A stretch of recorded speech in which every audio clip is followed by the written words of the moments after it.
Welcome to LOA Today. Walt Thiessen and life coach Cindy Chavez here.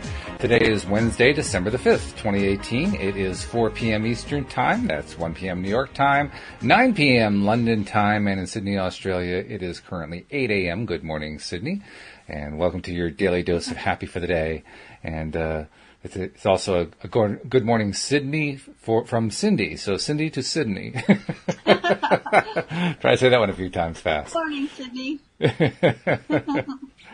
And we are continuing with Neville today. We are moving right along. I mean, we seem to be breaking speed records for ourselves here in terms of moving through Neville's Power of Awareness group or page. Book. What is it? It's a book. That's what it is. It's a book.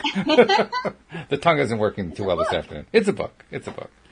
But yeah, we're moving right quickly through it, and it's been interesting because we have run into certain sections where we needed the decoder ring, but maybe it's just me getting more used to it. I don't know what it is. I just don't seem like I need to spend as much time on some of this stuff. It's clearer now. Well, I think part of it is too that I say this because I was looking to find our place. Mm-hmm. And I was looking at a chapter that I was sure that we had already covered. But it was just that Neville repeats himself a lot, which is great. Yes, because true. It's, we learn through repetition. So yeah. I think it's a really good thing that he repeats himself and he explains it in maybe a slightly different way, which might be easier to understand. And yeah, I think that's what happens. It starts to get easier. Well, good. That's one of my goals for the year and going into the new year is to make everything easier. So if I can make Neville easier, that's a good thing. Yes. That's a very good thing. Yes. One of my best pieces of advice to myself and others is let it be easy. Mm-hmm. Yep. I'm appreciating that more and more these days. More by looking at the contrast. It's always contrast that drives these things. So we can be thankful for the contrast. Because, that's right. Oh, yeah. Right? Yeah. I think about the when we ask an open-ended question, mm-hmm. It taps into the part of our brain that's most creative. So if we say to ourselves when something is feeling hard, if we say to ourselves, how can I let it be easy? Mm-hmm. Or how can I let this be easier? Mm-hmm. The creative part of our brain wants to take over and help us brainstorm on how to let something be easier. That's a very good point. Sometimes we just make things hard. Now, here's an example of having made things hard because I forgot to turn the recording on for the video, so I'm going to do that right now. I made things hard for myself. Recording has started. But that's all right. Get the video going. We've been recording the podcast portion. We're good on that. It's just I forgot the video part. Great. Yeah. So, anyway.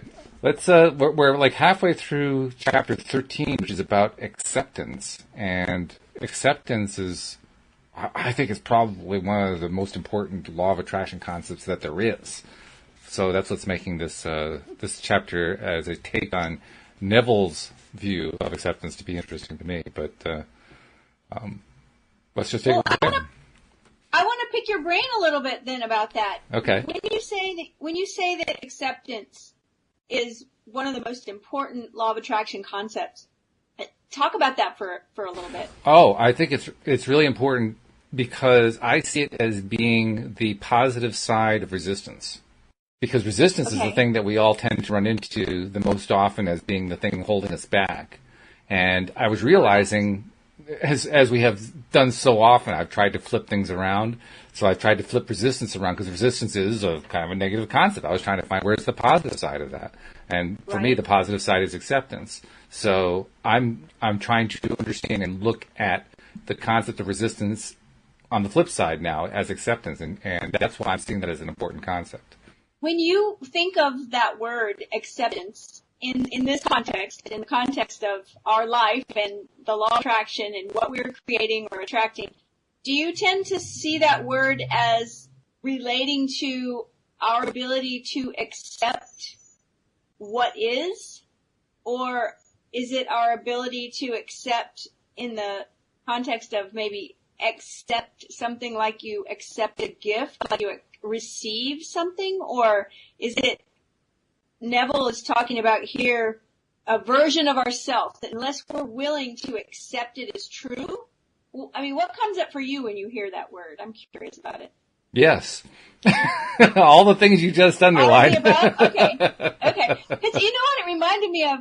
I had a person long time ago. I mean, when I first started my blog, and I'm not even really much of a blogger anymore, but back then in maybe 2008 or 2009, I can't even remember what I wrote this post on, but a man commented and asked me a question, and he said, what do you think about acceptance?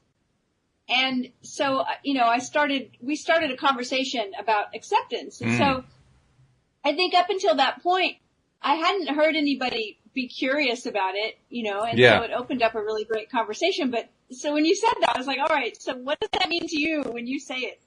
I think more than anything else, it's just that it's not something I really thought about as an issue for the longest time. And only over the last few years have I realized acceptance is pretty critical, because unless you can accept something, you're fighting it. You're resisting it. You're putting up a barrier of some kind. Yeah. And I've really come to appreciate how important the resistance piece is. So, like I said, I was trying to flip it around and find the positive way of expressing it, and acceptance seems to be the best word for it. Acceptance is one of those things that you listed a few possible ways to look at the word, and they're all good ways to look at it and to understand it.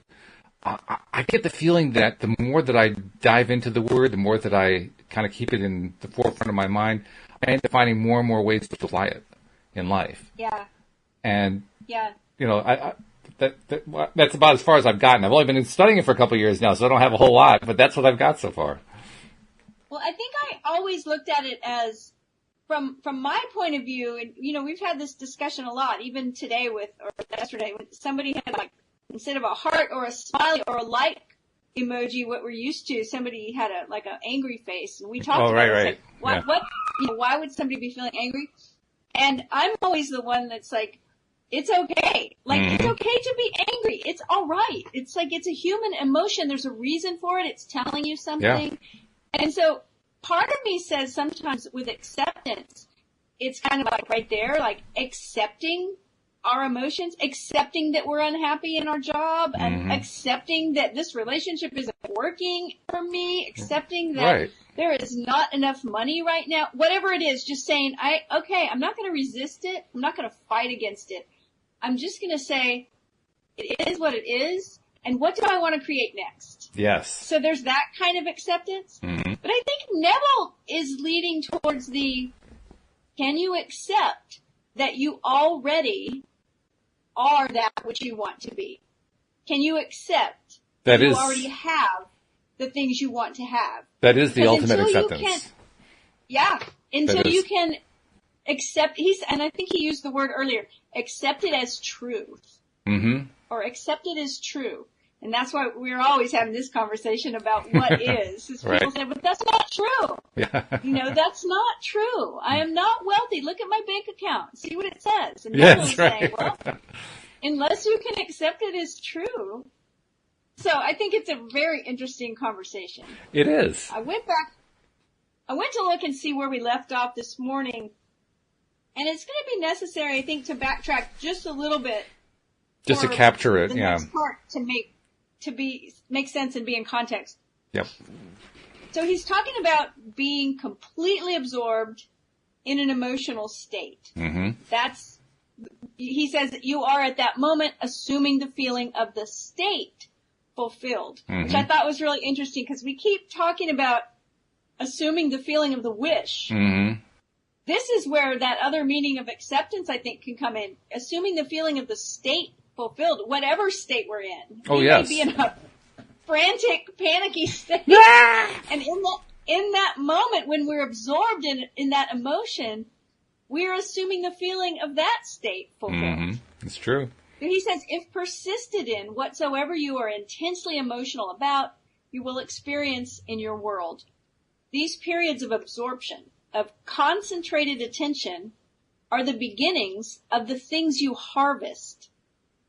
I think we could substitute manifest for harvest if we wanted, right? Harvest also matches his gardening theme too, because he uses gardening themes throughout. And the scriptural theme where he's always talking all about the time. using words that we would find there. Yep. He says, it is in such moments that you are exercising your creative power, the only creative power there is. At the end of these periods or moments of absorption, you speed from these imaginative states where you have not been physically to where you were physically an instant ago. In these periods, the imagined state is so real that when you return to the objective world and find that it's not the same as the imagined state, it is an actual shock. You've seen something in imagination with such vividness that you now wonder whether the evidence of your senses can now be believed. And like Keats, you ask, was it a vision or a waking dream? Fled is that music. Do I wake or sleep?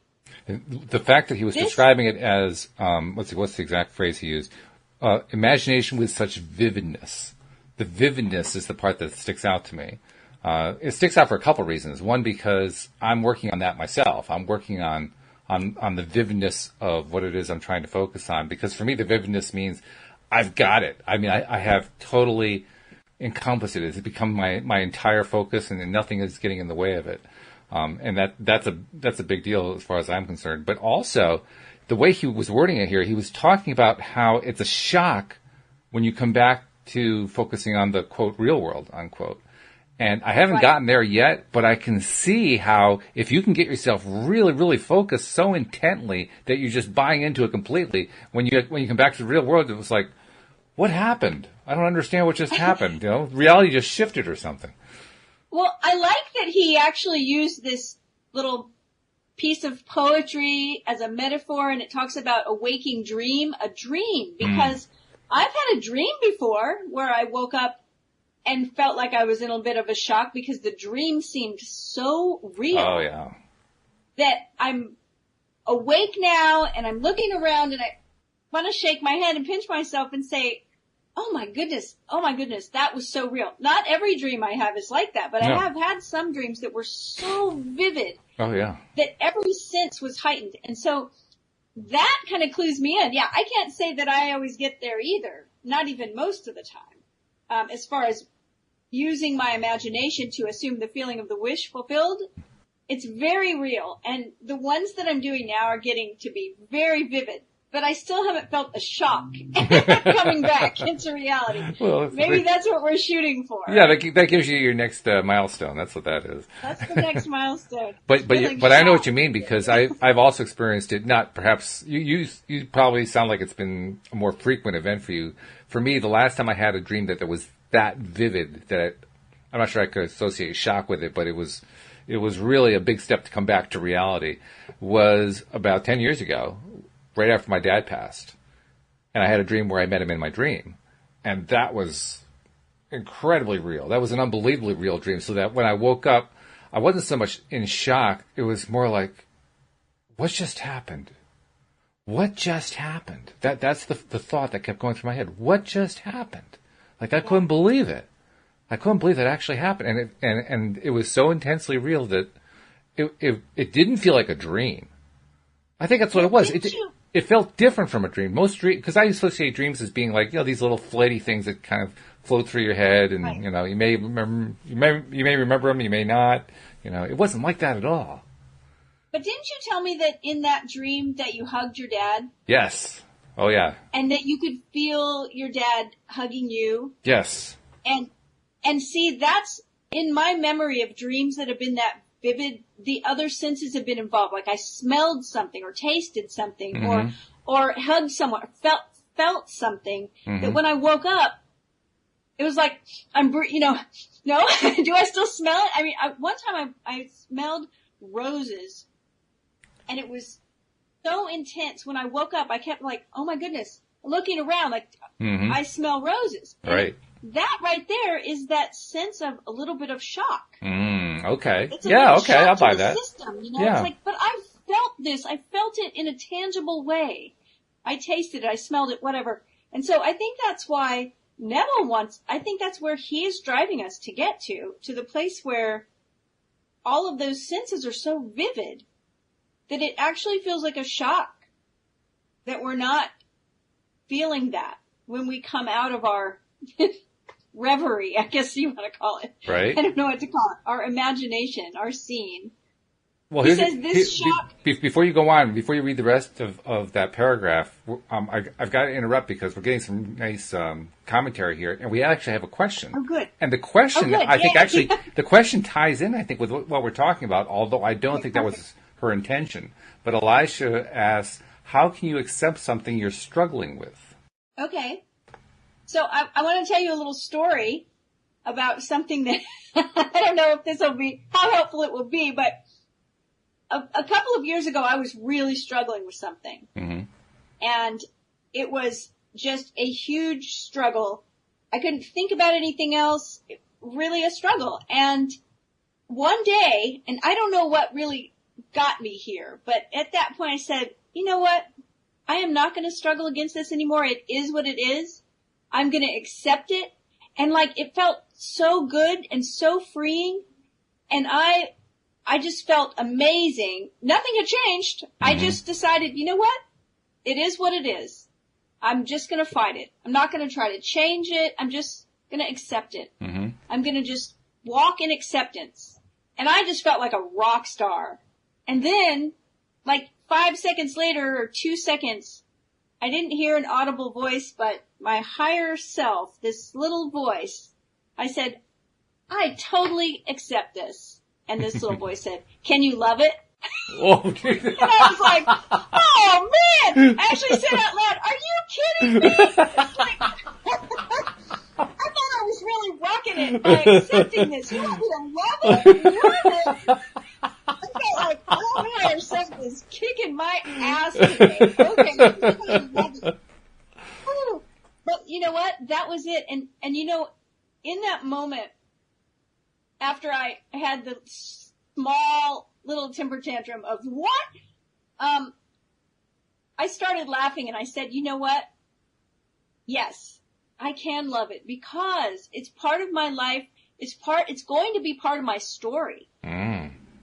And it's going to be an amazing story with a huge victory at the end of it. Yeah. So, yeah, I can accept it and I think I can love it. I can just choose to love it. There's a book, a famous book, called Loving What Is by Byron Katie. Mm-hmm. And, you know, that's what came to mind at that moment when that happened. But so I think that's how you do it. I think the how is just in choosing to. It's just a choice. Yeah, it is. Conscious choice. I love the way your higher Cindy came in, though, and made you go to the next level. I love that part. That was great. Man. So you said we had some other good commentary, too. What are we getting? Oh, all kinds of stuff. Well, first of all, Elisha was very happy that I pronounced her name right. And I have to admit, Elisha, it was a guess. I just kind of said it's going to be Alicia or Elisha. I'm going with Elisha, and it worked. So, you know, I guess that was my higher Walt saying go that way. Excellent. And we've got hellos from Nasha and from Bronwyn and from Jeffrey and let's see, comments like, yes, because you actually met your father, Nasha says. His perfume, the smell of his skin. I don't think my dad actually wore perfume, but he definitely had a smell to his skin, no doubt about that. And I did feel that and smell that rather. Nasha also says, it's not shock. It's more the feeling is real at times when you can't tell the difference between real and a dream. That's an interesting way to describe it. Yeah, that's a good way to describe it. Yeah. Very good. So. Awesome. Yeah. Well, that's, you know, when someone is in my life that has lost a loved one and is missing them and grieving them like right after, mm-hmm. That's a question that I often find myself asking is, have you dreamed about them yet? Oh, yeah. Because, you know, I know that for me, it's been really comforting to dream of my father or my mother or some other loved one that's no longer with me, you know, right. So, it can be a wonderful thing. Sure. Absolutely. I mean, in my case, I had actually, it was a strange thing with my dad's passing because I did all of my grieving before he died. I didn't know you could do that. And so after he died and I just felt relief, it was strange. I wasn't sure how to handle it. I mean, it was great. I didn't have to go through any more grieving because I knew I'd gone through quite a bit before he had died, but it just, it was backwards. It wasn't supposed to work in that order, right? But about a month and a half later, I mean, I passed the grieving process, but I still missed that he wasn't going to be around anymore and that I just wasn't going to be able to talk to him. And I thought, geez, so it'd be really great to just, have another conversation with him. And within a week, I had that dream. So it was more cool than anything else. It was just fun. Yeah. It was. Well, it was really and this is interesting that you talked about that because listen what Neville says next. He says, this shock reverses your time sense. Yes. By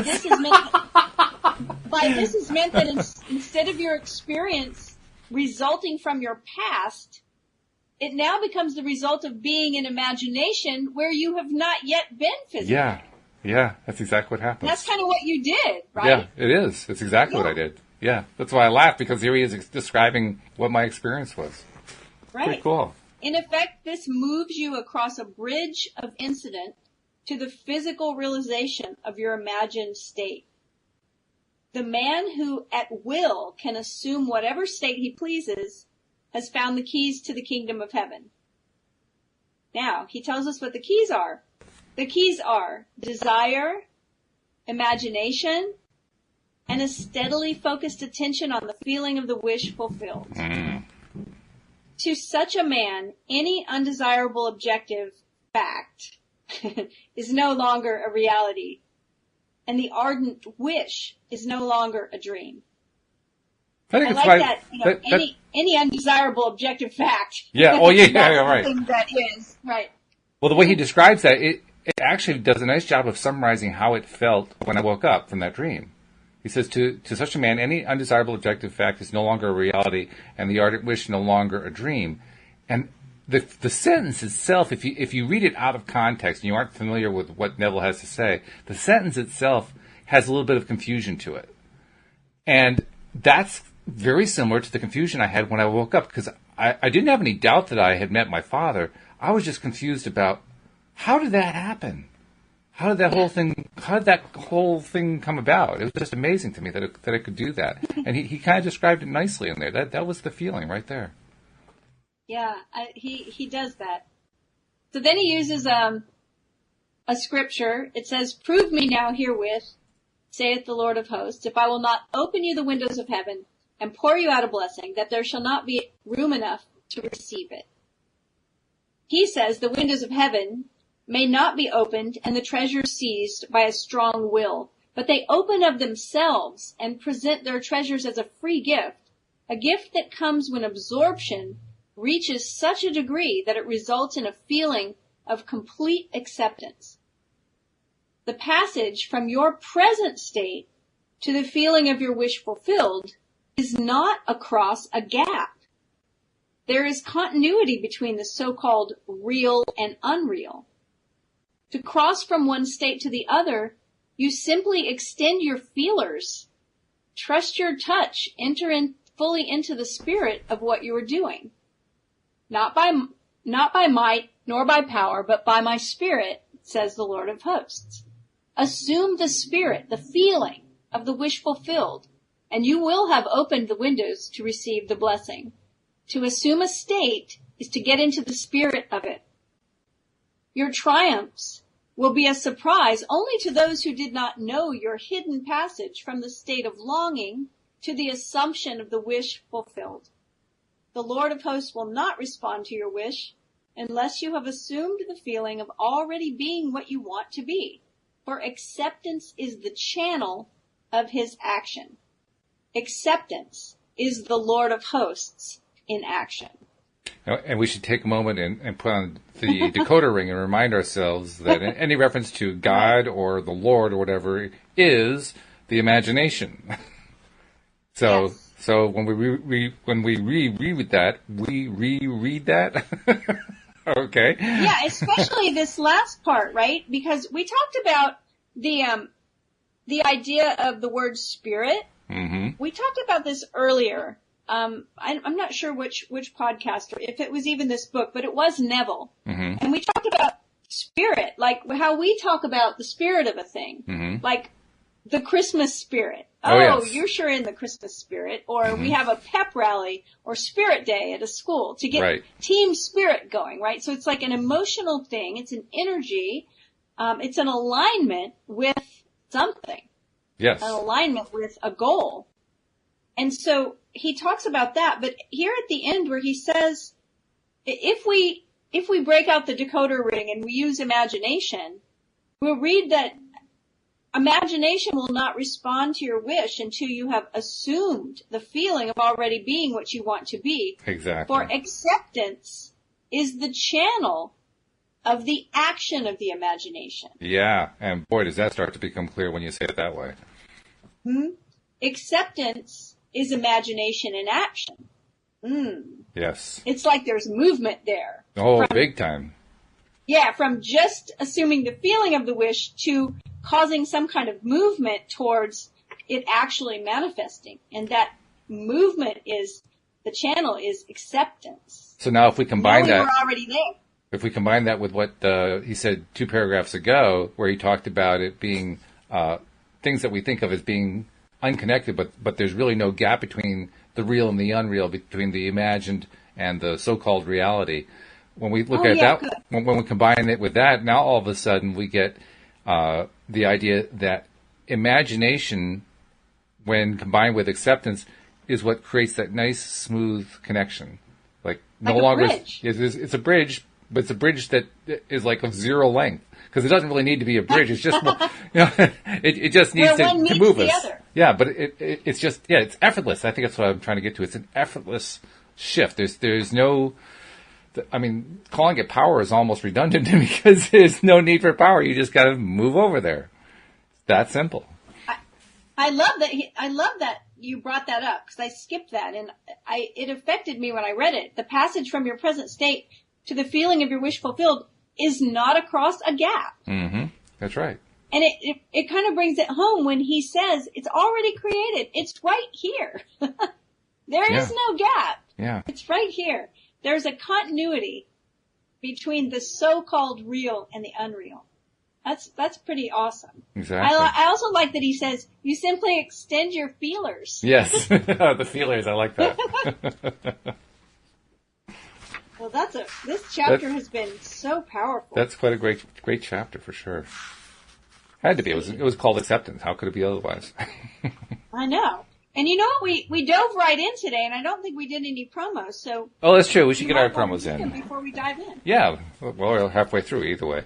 But a few promos actually. First of all, if you're not a subscriber, become a subscriber, and very simple to do. The instructions are in the descriptions, most places where you can find the recording here. If you can't find it, go to the homepage, loatoday.net. Most importantly, be sure that you're sharing the fact that you're listening and or watching this particular podcast episode and all of the episodes each time that you listen or watch, because when you share, more and more people find out about it. And like I've been pointing out lately, that's likely how you found out. Somebody shared, somebody posted, somebody pointed out to you, hey, there's this thing going on. And, so you're basically passing it along and helping other people find it. So please do share the fact that you found it and share the joy, share the daily dose of happy. And we appreciate that you do that, and the listeners appreciate it because it keeps growing our audience, and we get more and more people participating in the live podcast, live streaming, and that makes it more fun. So yeah, just help us along. Give us that little push every time. Yes. And thank you. And thank you very much. Thank you. So the 14th chapter, the title is The Effortless Way. Which makes sense. I seem to recall we were just speaking about letting it be easy. Yeah. The principle of least action governs everything in physics, from the path of a planet to the path of a pulse of light. Least action is the minimum of energy multiplied by the minimum of time. Hey, I like that. That is good, yeah. Yeah. Therefore, in moving from your present state to the desired state, you must use the minimum of energy and take the shortest possible time. This sounds like how everyone wants everything to manifest. Yes. Easy peasy and right now. Exactly. It's also the way that most of us don't trust that it's actually going to manifest. It's true. He says your journey from one state of consciousness to another is a psychological one. So to make the journey, you must employ the psychological equivalent of least action. And the psychological equivalent is mere assumption. The day you fully realize the power of assumption, you discover that it works in complete conformity with this principle. It works by means of attention minus effort. That's exactly what I've been practicing. Get caught up with the efforting. I have really, I think that's what I was trying to talk about earlier, about making it easy. I'm trying to really buy into and learn and apply every single day, no effort. And it's a challenge, especially for somebody like me who's been a doer all of his life.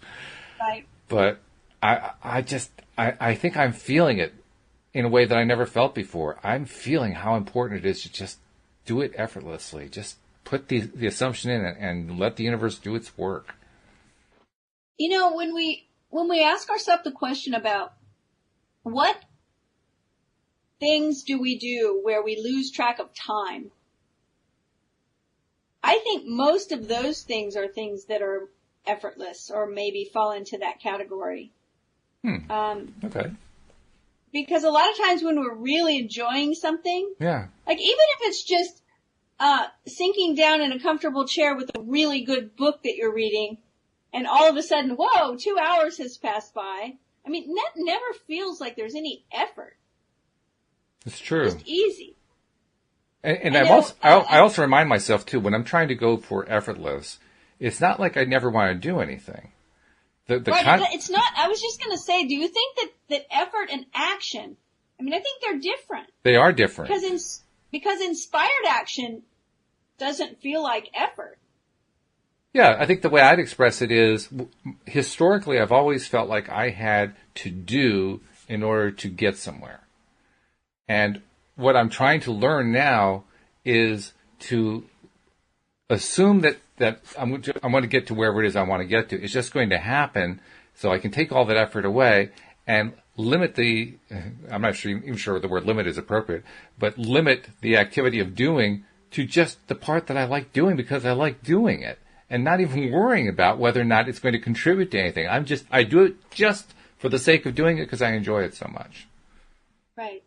Well, it's like Neville used, he talked about physics and a beam of light. But I mean, think about water running down, a path. It takes the path of least resistance. It goes around the rocks or, whatever. It doesn't struggle. Yeah. Right? Yeah, I think that's it. The idea of the path of the planets, that was a good description too.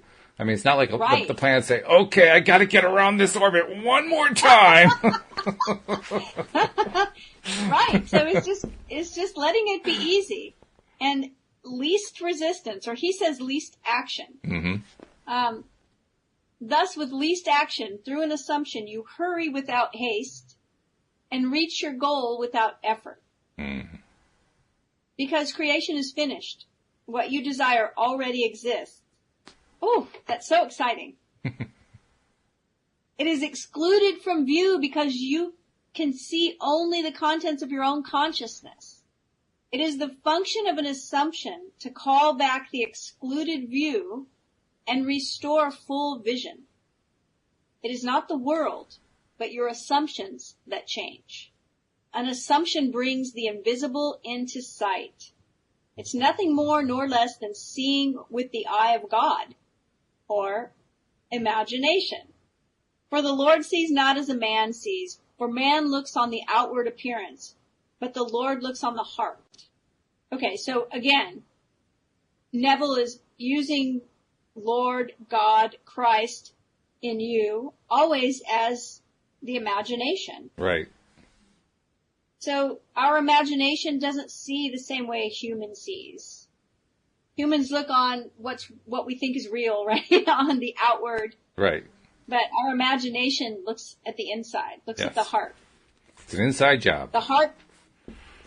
Pardon? It's an inside job. No, it's always an inside job. Yeah. It is an inside job. The heart is the primary organ of sense, hence the first cause of experience. When you look on the heart, you are looking at your assumptions. Assumptions determine your experience. Now, I like this. I think this is a paraphrase. Watch your assumption with all diligence, for out of it are the issues of life. That's actually, the Bible verse is actually, to watch your heart with all diligence. Oh.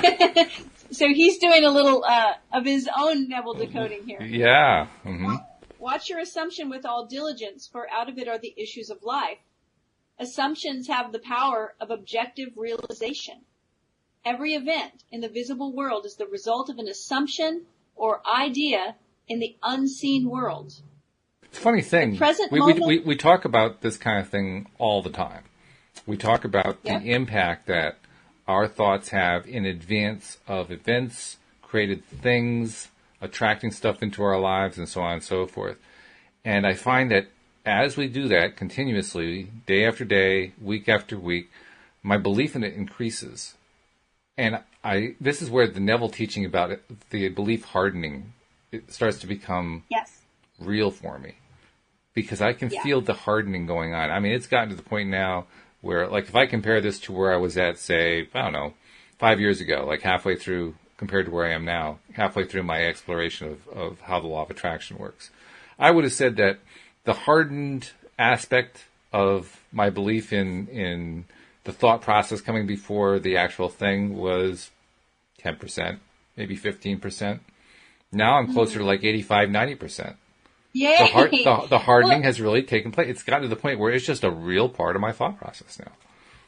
Remember this morning on the podcast when we were reading the part that talked about, or I don't know if we were reading it or you were commenting, but the idea that when you look around and you see what you're experiencing right now, it's not a result of the thoughts you're having right now. Right.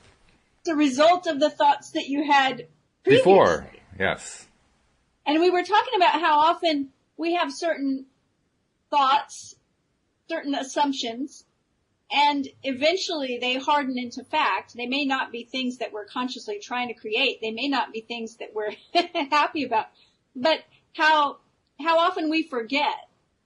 We forget the thoughts that created these things because of that time gap. And I think it's important that Neville says here, watch your assumption with all diligence. Because I think that that's what happens. We're not diligent to be, the book, Power of Awareness. Yeah. We often aren't aware of how powerful our words are, how powerful our thoughts are, how powerful our story is. And so that's why sometimes things happen and we don't think they're connected to our thoughts or our story because it was past. We do a little digging and we can see the connection. But he says to be diligent about what we're thinking, about our story. Then we'll start to see it. Mm-hmm. And of course, like you said, the easier it becomes for us to do this, the faster we see the manifestation. Then we don't claim that we forgot because it's. Yeah. I mean, I like the idea of using diligence as a word. I think diligence is a great way to describe how important it is to just stick to it because as an example, the new Pivot Palace group, I posted a post earlier this morning before we did our morning podcast, in which I laid out,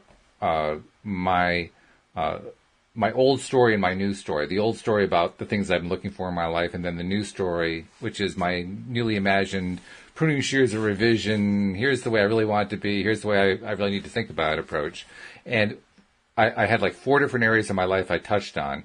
And at the end of each area, I took our idea of a vignette. I included my vignette for each one of those areas. Oh, nice. It is nice. But here's the interesting thing where diligence is concerned, because I haven't revisited that post since I posted it this morning. And you know what? I can't tell you what any one of those vignettes are because I haven't been diligent yet. I haven't stuck to it. I haven't been focused. I haven't been going back to it over and over and over again, which I will now do, especially after this. But it shows just how important diligence is. This is a great example because think about this. You posted the vignette this morning and you can't remember what it is right now. Right. So if you never looked at it again, and that vignette happens 2 months from now, Yeah. you might not even connect it. Exactly. Right? 2 months? I mean, tomorrow. Oh my goodness. I might forget about it by tomorrow, let alone 2 months from now. That's a good point. So when we become diligent and we start practicing and we get that focused attention going, then when it unfolds, it's a powerful miracle. Mm-hmm.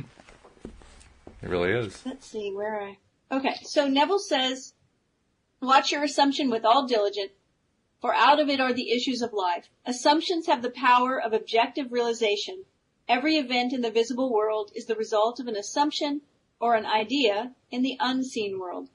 The present moment is all important, for it is only in the present moment that our assumptions can be controlled.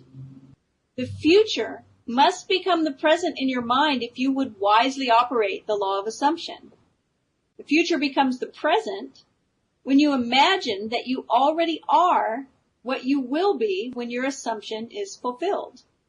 Be still, least action, and know that you are that which you desire to be. The end of longing should be being. Translate your dream into being. Perpetual construction of future states without the consciousness of already being them, that is, picturing your desire without actually assuming the feeling of the wish fulfilled, is the fallacy and mirage of mankind. It is simply futile daydreaming.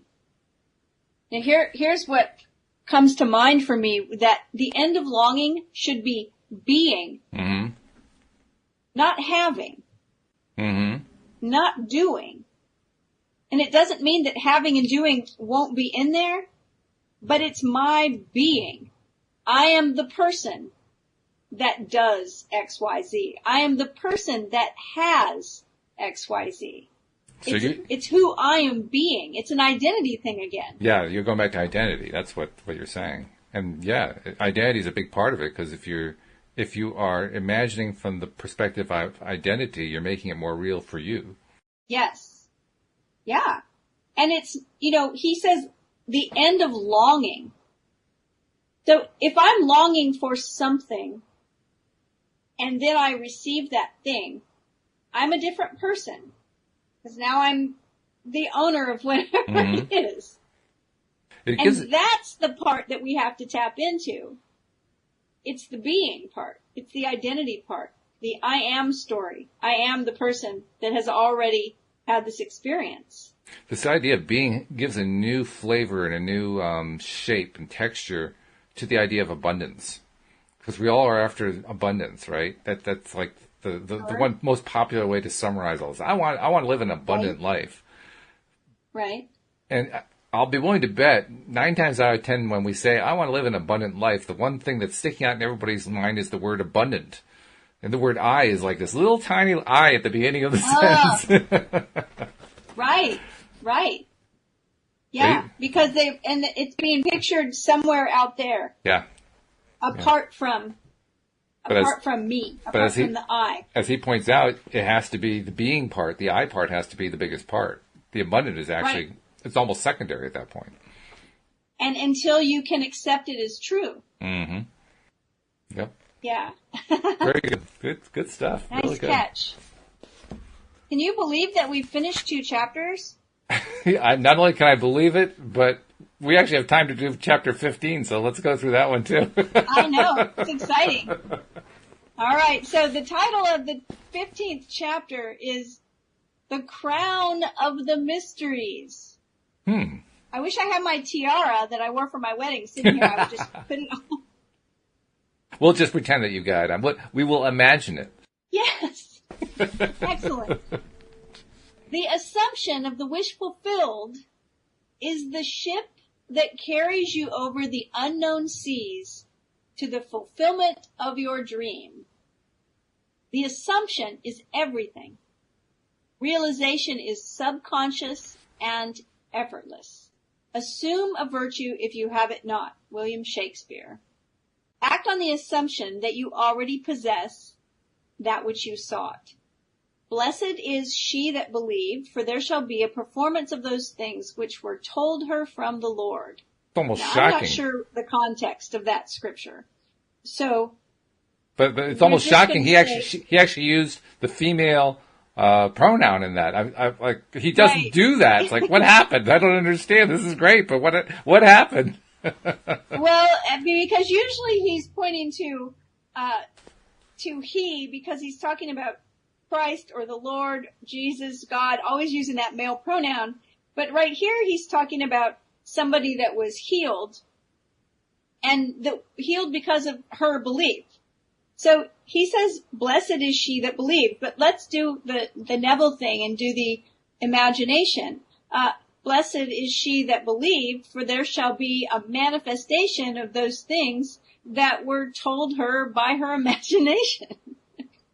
Well, okay, let's take the Neville Dakota ring a step further, because I don't remember. Oh, here he is. That's a different story. He's actually talking about the Immaculate Conception.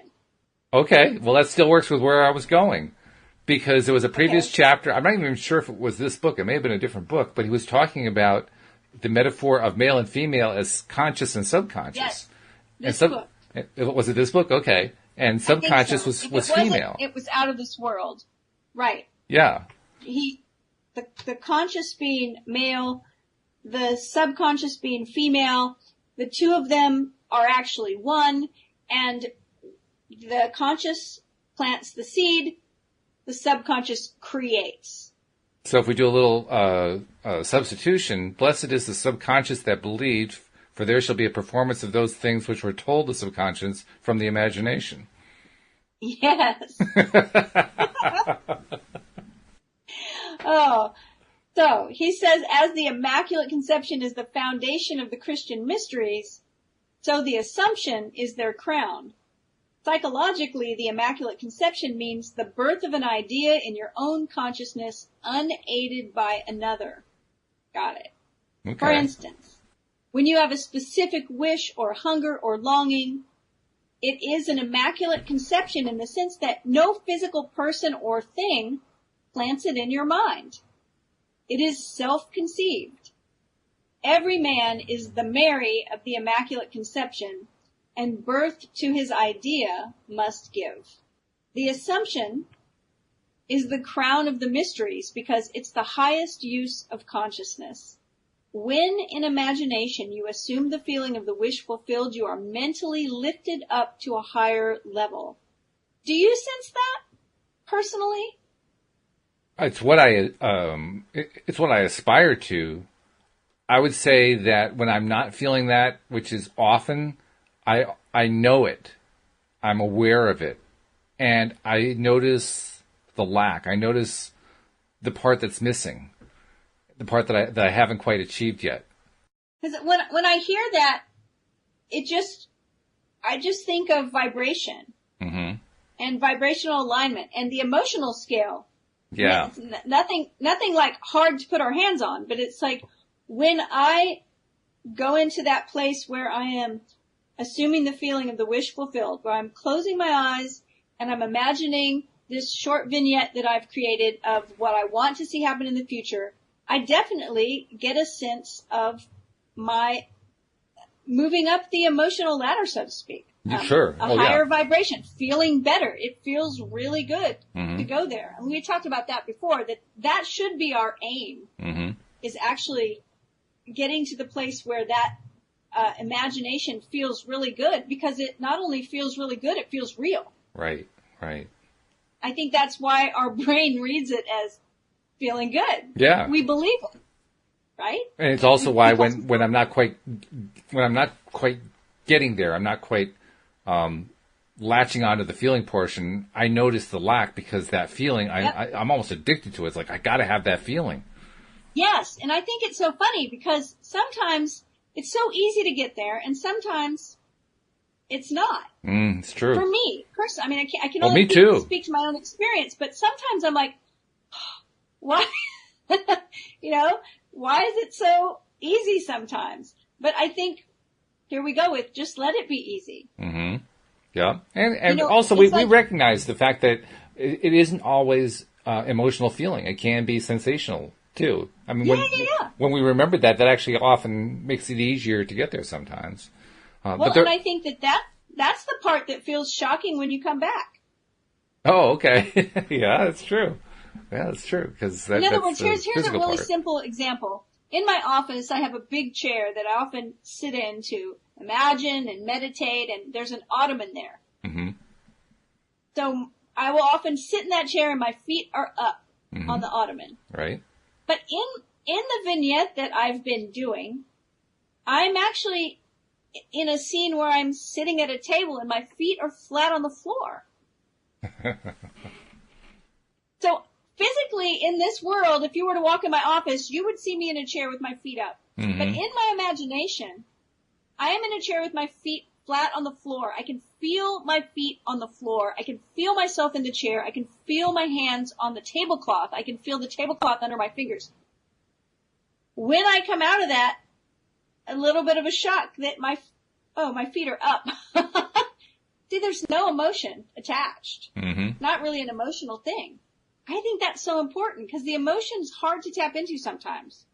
For me, anyway. Let's also touch another aspect of this, too, because I ran into this in a big way.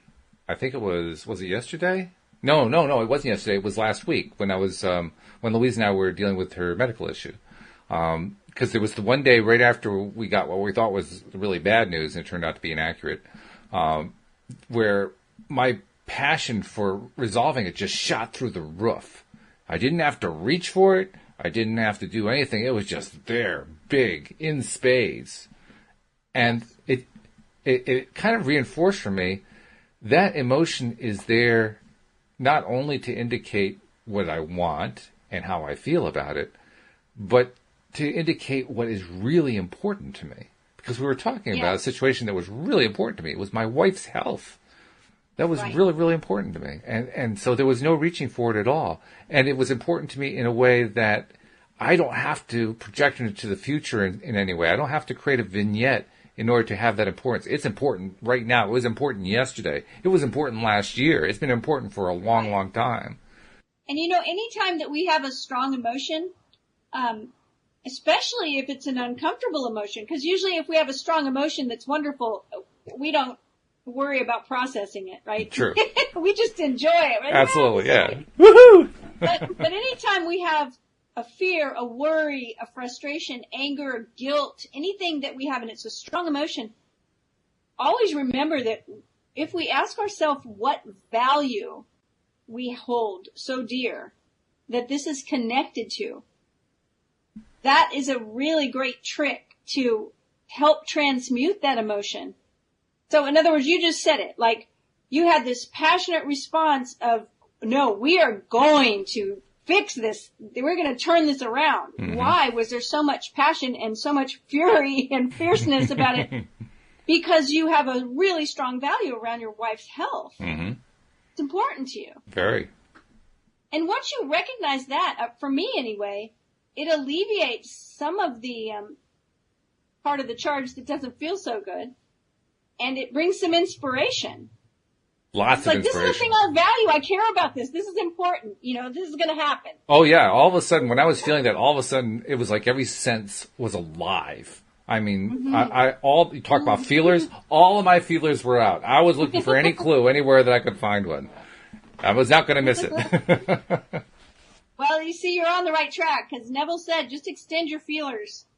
Absolutely. So Neville says, when through your persistence, this assumption becomes actual fact, mm-hmm. you automatically find yourself on a higher level. That is, you've achieved your desire in your objective world. Your assumption guides all your conscious and subconscious movements towards its suggested end.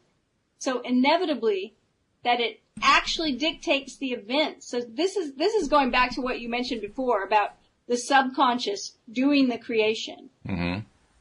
Actually dictating events. Right. The drama of life is a psychological one, and the whole of it is written and produced by your assumptions. Learn the art of assumption, for only in this way can you create your own happiness. Why do you think he calls this chapter the crown of the mysteries, though? Well, because he says that the Immaculate Conception was the mystery of the Christian religion. And so he says, if that is true, then the assumption is the crown.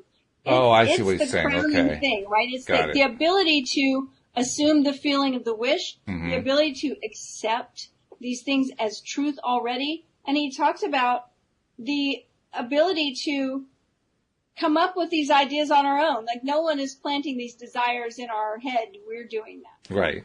So right. It's something we've done unaided. It's funny because when you first see that title for the chapter, it almost sounds like it's some sort of it is a mystical thing. The guy is a self-described mystic. But it just it has this like magical quality, like, oh, the crown of the mysteries. I wonder what that's all about. I have to say, I got a little excited when I saw the title. Well, good. That's funny. It didn't turn out to be what I thought it was going to be, but that's okay. That's okay, because the main thing is recognizing that the key, Neville says the key is desire and then assumption. And that focused attention. Right. The focus. This is the key. The key is to stay with it and keep going. You believe it. You mentioned at the beginning of this particular episode that he does repeat himself a lot, and that it's good to have the repetition. It helps kind of bring it home, so to speak. And it's true. It does. The thing that I'm finding fascinating, though, is that he is not just repetitive. He's repetitive about one particular thing. One thing. It's the same thing over and over and over again. And I'm not sure what to make of that. 3 times a day, my phone gives me a little reminder. It says, assume the feeling of the wish fulfilled. Yeah. Same thing every single time. It's always worded differently. It comes at it from different angles and so forth. But it's always the same thing. It's almost Abraham-like. Abraham saying, we're happy to answer all of your questions just so as long as you know that it's always the same answer. It's always the same answer. Well, so I think that it's very meta, because I think in the same way that Neville is repeating this over and over, it's a good practice for us to repeat doing it over and over, to repeat our practice over and over. You know that old practice makes perfect thing? Well, in this sense, practice may make the manifestation happen. I mean, just staying with it. That's letting it precisely get stronger. So essentially what we're doing is we are taking the pattern that he presents to us of repeating it over and over again as a way to repeat over and over again to ourselves, my thoughts become things. What I'm focusing on in advance is my tomorrow. What I'm experiencing today is what I thought about yesterday. And just, continuously drilling that in. That's why I went from 10% belief to 85 to 90% belief, and I'm closing in on 100%, At that point, we'll have 100,000 listeners. Wow. Okay, I have even more motivation. Because that's my biggest dream where the podcast is concerned, for sure. Huge numbers of listeners. It's going to harden into fact.